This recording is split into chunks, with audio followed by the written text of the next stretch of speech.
Greetings, YouTube. Welcome back to the channel. Sometimes I get sent something. Usually it's by two kind people, XXR25 and my man Brian Shadow Strike, who hit me up on the forums and keep me updated with the things that I don't have time to honestly keep track of myself. And I think, wow, what an interesting forum post. Today's video is one of those times, because when you see something titled, "Are Kabam devs happy with the banquet results?" I think that's a good question. I don't know. Will they actually talk about it? Let's find out. So DNA 3000, who's sparred with me a few times over the years, I'm still convinced that DNA 3000, like some of the others, either gets paid to be on the forums or is an active Kabam employee, or both. It's just obvious. It's just very obvious. Piccolo. If Kabam is making more money throughout the year, then they don't need to rely on Banquet, Cyber Week, and July 4th to make money. That's not true. There are such things called quarter reports. If they don't rely on those events for money, then we hopefully won't see a repeat of last July 4th, which was so disgustingly OP that people like Seaton, who hadn't played for 2 years, could just drop money on July 4th and be caught up with all the top people who have been grinding all the tough content the last 2 years. So, DNA 3000's response. The problem with big sales events is they are high risk, high reward. You miss just once, and you can take a huge hit. Just ask retail if they actually like Black Friday. Now, this is a little bit different, though. I don't think that analogy works, DNA 3000, because retail involves stocking shelves, hiring employees to man the counters. That's a lot different than somebody going into the game, assuming the store works. I mean, you obviously got to put code in, but not the same amount of stress as like a Walmart on Black Friday. Kabam never intended revenue to be concentrated into a few gigantic sales. Again, how do you know this if you don't work for Kabam? That sort of happened organically, and in retrospect, I'm pretty sure they would never have allowed it to happen if they saw where it was going. I don't know about that. They're pretty happy with the money they bring in. De-emphasizing the big events and spreading revenue out more evenly throughout the year is something I'm pretty sure they are keen to do. Whether that was an explicit goal of the structure of the banquet event or not is something I don't know, but in general, that's something that is likely to happen over time. It might seem silly to look a gift horse in the mouth, but there are good reasons to think that any revenue they might have lost by not going all in on the banquet event will be revenue they eventually get elsewhere. It is the same logic that surrounds boycotts. One of the biggest problems with boycotts, besides the fact that they are never as universally applied as most people think they are, is that they are often completely ineffective because they just shift revenue around. Someone decides to boycott a game today, they just spends that money tomorrow, then act as if it's just ineffective. It's mostly invisible. And the people with access to the numbers can see if and when that happens. Spending dips lower than average here, then jumps higher than average there, and it all evens out. I mean, I guess in some ways that's true, but the patch 12.0 boycott that some of us were around for back in the dark ages of, 2017 or something, worked, seemingly. A similar effect can and probably to some extent does happen when players don't spend on one particular event. Some simply don't spend, but others shift their spending elsewhere. All right, it's Clobbering Time says they know what's up, even though they're still stuck in ultra-nerfed Act 6, they know what's up. That's interesting. The idea that if only Kabam listened to us, things would be better is hilariously naive. Again, DNA 3000, talking like a Kabam employee with no shame about it. Not only do they have players of all progressions in the CCP who they listen to constantly, they have a similar range of employees actively involved in these decisions. They've hired top-tier players as well. Again, you would only know this if you are connected with the company. To think this person is still somehow just a casual forum post commenter is hilariously naive, ironically, in itself. As someone who converses with the developers regularly, because you work for them, and sees the chatter between players in the CCP and elsewhere, again, because you're involved in it, even if you're not getting paid directly, there's got to be some financial incentive. It's just too crazy. The notion that there's a bunch of insulated Kabam developers hopelessly ignorant of the genius players who could fix their game if only they listened to them is a hysterical fiction. First of all, there's no general consensus about how the rewards should work in the game, or for that matter, anything else. There are players who think the banquet was hopelessly lame. There are players of all progressions who think it is perfectly fine. There are developers who think it should be different than what it was. Is DNA 3000 really the Kabam CEO? Because they're talking like they are. And if they were, I wouldn't be a bit surprised. Reasonable people, not, clearly this person's reasonable, can have differing opinions and perspectives on how these things should work, and what we get, not just with the banquet, but everywhere, is a consensus compromise between a lot of different requirements, priorities adjusted by the designers who ultimately have to make the final decisions on things. There's no voice here that is unrepresented there.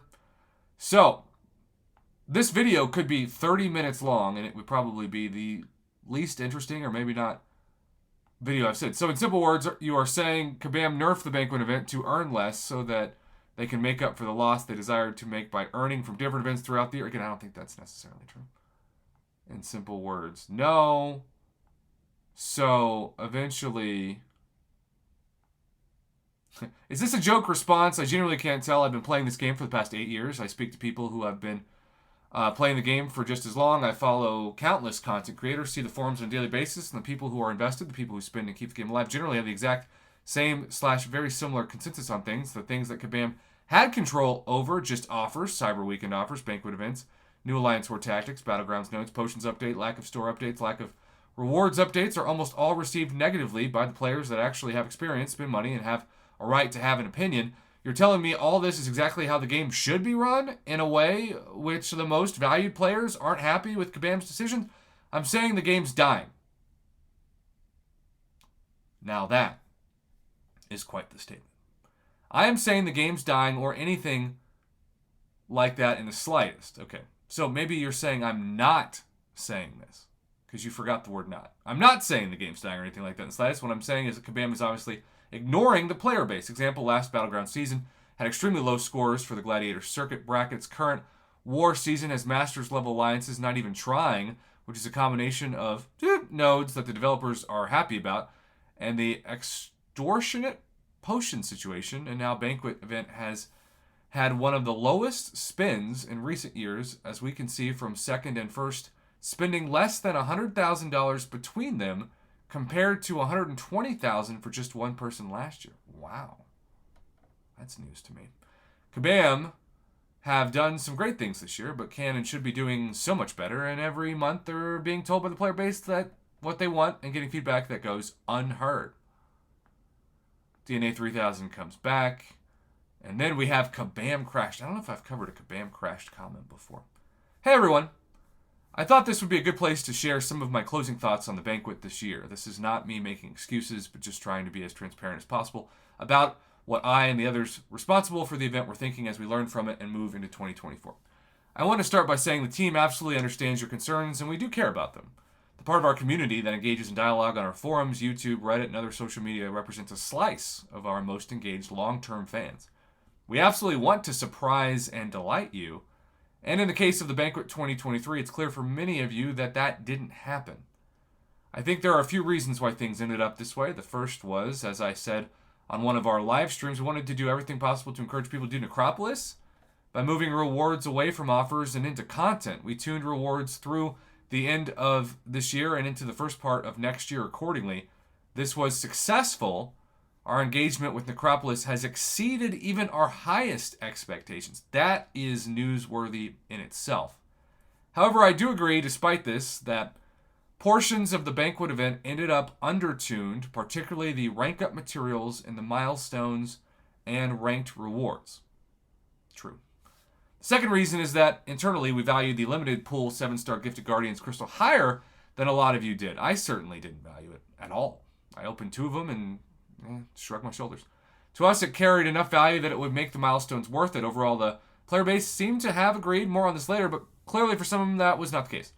Third reason is, as many have said here and elsewhere, the banquet event is the one event that isn't separated by progression. And over time, the gap from low progression to high progression increases. I don't think I need to say any more about this. You all seem to have identified this already. The fourth reason is that the banquet crystals themselves are deliberately designed to not be great for our top players, but I think aiming for a certain mix of filler and high-quality chase rewards, we still ended up slightly undertuned. There will always be filler in these crystals. That's just the reality of the situation. If a player doesn't like that, then the event isn't for them. However, about 83% of the crystal was filler for top players this year. And I do agree that's too high. We went through something similar last year with the inclusion of Tier 4 class Catalyst, but I think this year there was an additional challenge. For top players, 6-star champion acquisition materials are basically worthless, and 7-star shards are still too valuable to make up a meaningful portion of the crystal.